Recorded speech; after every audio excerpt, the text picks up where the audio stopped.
Hoy vamos a hablar del país más violento del mundo, El Salvador. Cuando pensamos en El Salvador, pensamos en las maras salvadoreñas, las caravanas migrantes y las mayores tasas de homicidios del mundo. Y esto es solo la punta del iceberg. Para que os hagáis una idea, la tasa de homicidios en El Salvador es equiparable a la de países que están en guerra. En el año 2015, la tasa de homicidios de este país era de 1 homicidio por cada 1000 personas. Para que os hagáis una idea, en El Salvador muere más gente asesinada que en accidentes de carretera. Hablamos del país de las maras, y diréis, ¿pero qué son las maras? Pues son bandas callejeras ultraviolentas. Normalmente se dedican al narcotráfico, y sus miembros se distinguen entre ellos porque suelen llevar el cuerpo lleno de tatuajes. Tatuajes que además tienen un significado simbólico. Pues bien, las dos maras más importantes son la Mara Salvatrucha y la Mara Barrio 18. Para que os hagáis una idea de la magnitud del problema, se estima que Barrio 18 tiene entre 50.000 y 100.000 miembros. Pero no solo hablamos de violencia. Veréis, un tercio de los salvadoreños vive con menos de $5,5 al día. Las remesas que envían los inmigrantes suponen casi el 20% de todo el PIB del país. En otras palabras, que hablamos de uno de los países más desolados del mundo. Sin embargo, ¿y si os dijera que todo esto está cambiando? Sí, amigos de VisualPolitik, a veces aparecen personajes capaces de cambiar el curso de la historia, y este vídeo tiene un protagonista indiscutible, la nueva rockstar latinoamericana. Hablamos de Nayib Bukele, el presidente de El Salvador. Si veis este vídeo desde Europa, el nombre de Nayib Bukele no os dirá gran cosa, pero creedme, en Latinoamérica es algo así como el nuevo Mesías, y la verdad es que es un personaje único. En tan solo 2 años de presidencia ha conseguido reducir la criminalidad a la mitad.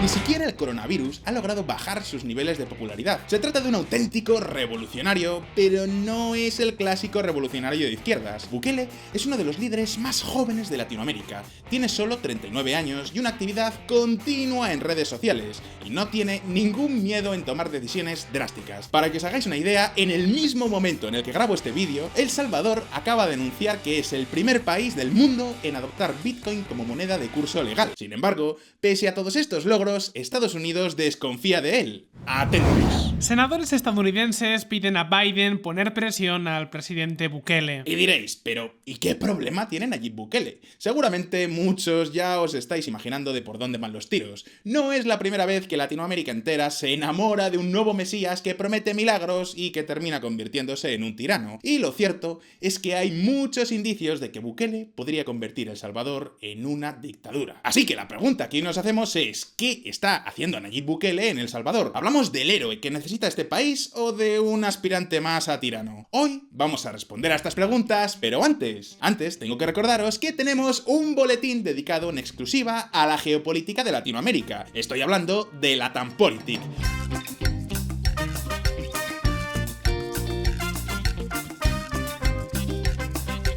Por solo $5 al mes recibiréis 3 boletines semanales donde desgranamos la geopolítica latinoamericana. Es decir, por lo que cuesta un Big Mac en Colombia, podéis conocer a fondo realidades que no suelen salir en los medios convencionales. Historias que se pierden en el ruido del día a día, como por ejemplo la influencia real de China en el continente, los conflictos comerciales entre Argentina y Uruguay o el petróleo de Guyana. Todo esto, por supuesto, con el estilo de VisualPolitik en colaboración con la consultora Perch Perspectives. Así que no esperéis más y visitad latampolitik.com para suscribiros. Y ahora sí, vamos a ver un poco de historia.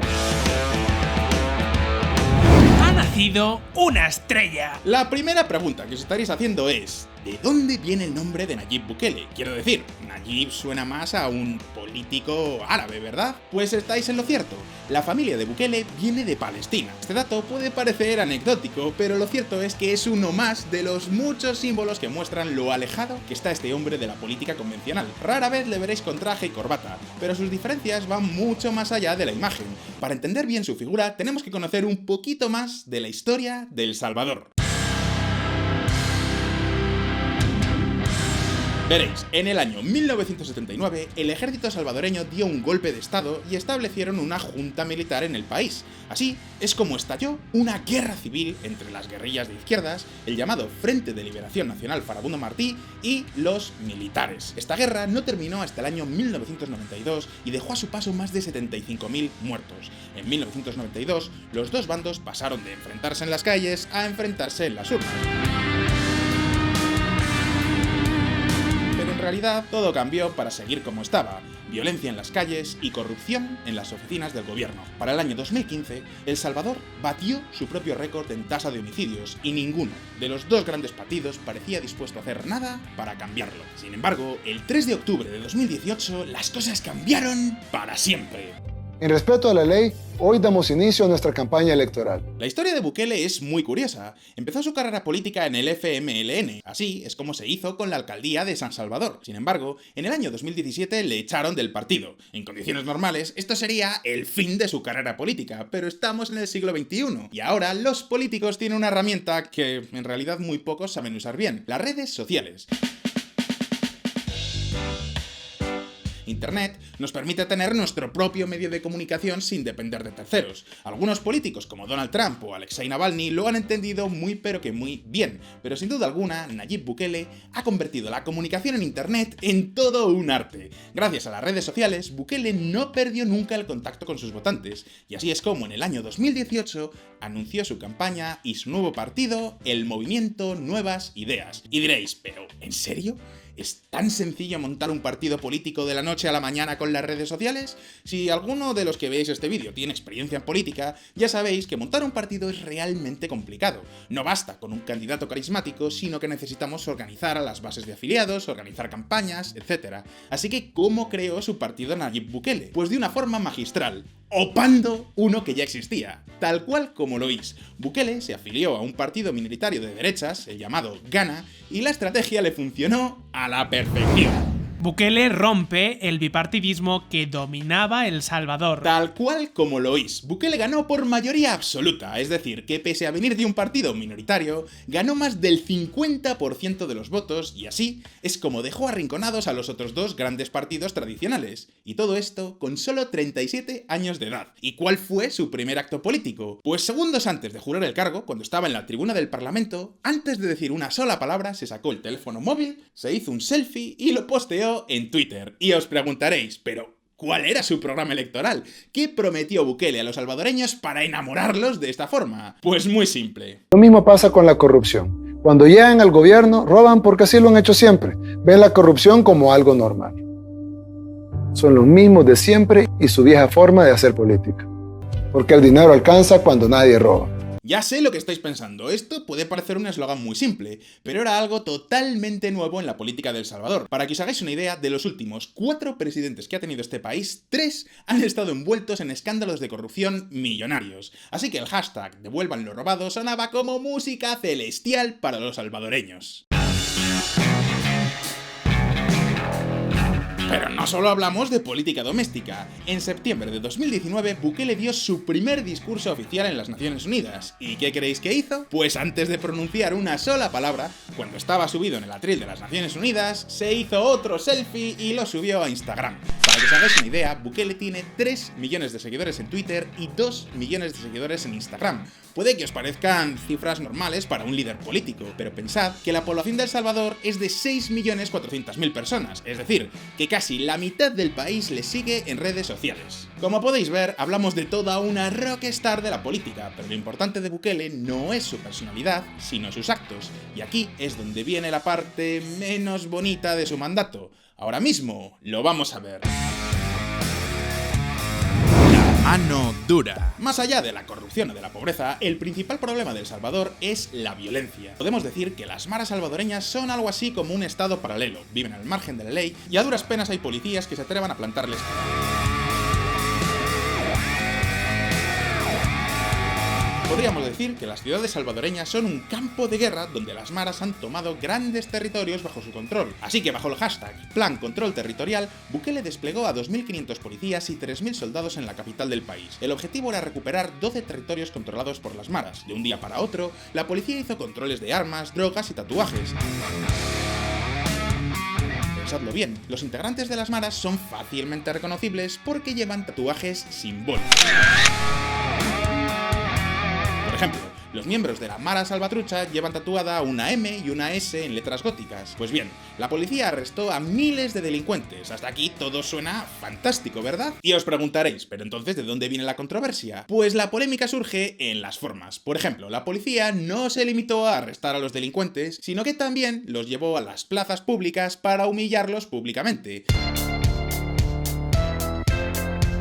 Para que os hagáis una idea, desde que Bukele es presidente se han llegado a confiscar más de 6.000 teléfonos móviles en las cárceles salvadoreñas. Probablemente muchos pensaréis que estas prácticas son cuestionables, y es posible que tengáis razón. Pero ojo, tampoco podemos olvidar la realidad salvadoreña. Las maras son grupos muy bien organizados, y sobre todo con un sentido de identidad muy fuerte. Así que confiscar teléfonos móviles podría evitar que se organicen en las cárceles.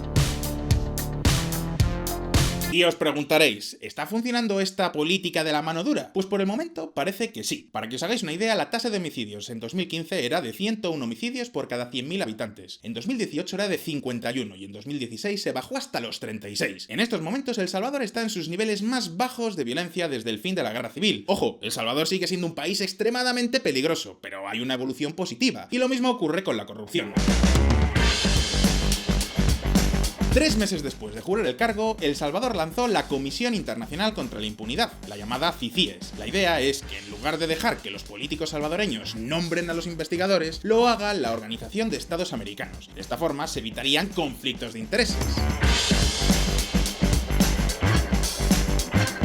De hecho, tenemos que reconocer que Nayib Bukele ha sido capaz de atraer donaciones millonarias gracias a su estilo incorruptible de hacer política. Por ejemplo, la fundación de Warren Buffett donó 25 millones de dólares a la policía salvadoreña. En ocasiones normales, casi todo ese dinero habría ido a parar a los bolsillos de algún político. En esos 25 millones de dólares han pagado el primer centro de investigaciones forenses de El Salvador. Para que os hagáis una idea, por primera vez en la historia de este país, la policía podrá hacer estudios de ADN para resolver los crímenes.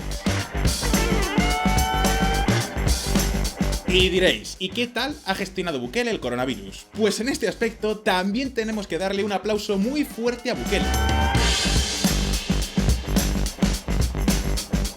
El Salvador fue uno de los primeros países latinoamericanos en actuar. En marzo de 2020, cuando apenas había unos pocos casos en el país, El Salvador se puso en cuarentena. Para que os hagáis una idea, en el momento en el que hacemos este vídeo, El Salvador tiene ya al 14% de la población vacunada. No es que sea un número espectacular si lo comparamos con Estados Unidos o Israel, pero recordad que estamos hablando de uno de los países más pobres de Latinoamérica. El Salvador está muy por encima de otros países, algo más aventajados como podrían ser Argentina, Panamá o Colombia. Y todo esto explica que la popularidad de Bukele sea imbatible. El 88% de los salvadoreños están muy satisfechos con su gestión, pero no solo hablamos de El Salvador. En política internacional, Bukele ha conseguido hacer algo así como la cuadratura del círculo. Su primer viaje como presidente fue a Washington DC. Allí se reunió con el asesor de seguridad nacional de Trump y criticó abiertamente a China. Pero esto ocurrió en marzo de 2019. Pues bien, meses más tarde, en diciembre de 2019, se reunió con Xi Jinping en China.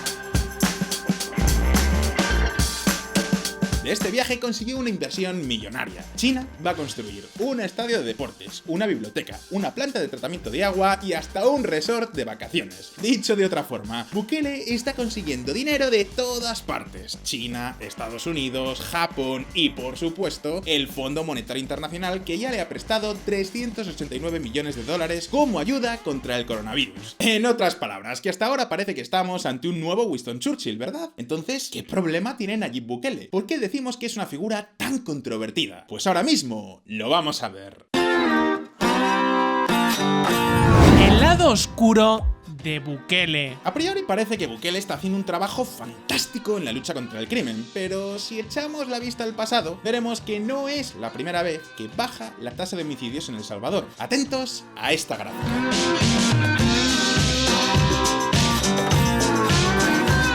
podéis ver cómo en el año 2012 el número de homicidios también cayó dramáticamente, y diréis, ¿por qué? Pues porque ese fue el momento donde las maras llegaron a una tregua. Pasada la tregua, la violencia volvió a crecer. Es más, si os fijáis, veréis cómo los homicidios llegan a su pico en 2015, pero comienzan a bajar desde antes de la victoria de Bukele. En otras palabras, ¿podemos afirmar que la mano dura de Bukele está funcionando a tenor de los datos? Pues todavía es pronto para decirlo. Lo que sí podemos asegurar es que la mano dura de Bukele es mucho más que simple y llana propaganda. Atentos. Bukele autoriza a la policía a matar pandilleros en El Salvador tras un sangriento fin de semana. Pero esperad un momento, porque esto no es todo. Otra de las estrategias de Bukele para acabar con la violencia ha sido la negociación. Veréis, en septiembre de 2020, el periódico El Faro publicó esta investigación. Bukele ha negociado con la Mara MS-13 a cambio de una reducción de los homicidios y apoyo electoral. Este periódico ha presentado documentos filtrados que mostrarían detalles de esta negociación. Ambas partes han negociado lo siguiente: privilegios a los miembros de las maras cuando están en la prisión a cambio de reducción de asesinatos y apoyo a Bukele en las próximas elecciones. Como os podéis imaginar, todo esto choca con las promesas de campaña de Bukele, que aseguró que nunca negociaría con delincuentes. Y diréis, ¿qué ha pasado con el periódico que investigó estas negociaciones? ¿Qué ha pasado con El Faro? Pues que ya están investigados por el gobierno por posible blanqueo de capitales. También ha criticado públicamente a medios críticos con su gobierno como la agencia Associated Press. Pero ya sé lo que estaréis pensando muchos, por el momento solo estamos hablando de asuntos menores. Seamos honestos, Bukele no es ni el primer ni el último político democrático que critica un medio de comunicación que hace campaña contra él. Y tenéis razón, lo que sí empieza a ser preocupante es lo siguiente. Policías y soldados armados entran en el Parlamento de El Salvador. Ya sé lo que estaréis pensando. ¿Se trata de un golpe de estado en El Salvador? Pues nada de eso. Fue el propio Nayib Bukele el que mandó al ejército al Parlamento. Y diréis, ¿por qué? Pues por una razón muy simple. El gobierno quería aprobar un préstamo de 109 millones de dólares para modernizar la policía. Querían comprar helicópteros, coches patrulla y equipo de violencia. Y resulta que por muy popular que sea Bukele, en aquel momento no tenía el apoyo del Parlamento. Recordad que ganó unas elecciones presidenciales, pero el Parlamento en aquel momento seguía dominado por los dos grandes partidos tradicionales. Así que Bukele mandó al ejército para intimidarlos y que aprobaran el préstamo. Pero todo esto ocurrió en febrero de 2020. Un año más tarde, en febrero de 2021, El Salvador celebró elecciones parlamentarias y, como os podéis imaginar, los partidos tradicionales han quedado prácticamente fuera. Con tantísimo apoyo popular, Bukele ha arrasado. Para que os hagáis una idea, la Asamblea Legislativa de El Salvador tiene 84 diputados. Pues bien, 64 de ellos son aliados de Bukele y solo 20 son de la oposición. Y diréis, ¿y qué ha hecho Bukele con tantísimo poder como tiene ahora en el Parlamento? Pues atentos. El Parlamento de El Salvador despide a los principales jueces del Tribunal Supremo. Ya sé lo que estaréis pensando muchos. En un país tan corrupto como El Salvador, es normal que Bukele quiera purgar a todos los jueces que fueron nombrados durante los anteriores gobiernos. Y sí, tenéis razón, pero también es cierto que esta forma de hacer política es cada vez más autoritaria. Ahora mismo Bukele tiene el control del Ejecutivo, el Legislativo y el Judicial. ¿Es esto algo por lo que debamos condenarle? Pues en cierto modo, no. Nadie puede discutir que Bukele es extremadamente popular en su país y que ha ganado legítimamente las elecciones. Pero la concentración de poder siempre es una mala noticia, y todo esto explica que Estados Unidos tenga miedo de terminar apoyando a un aspirante a tirano. Atentos.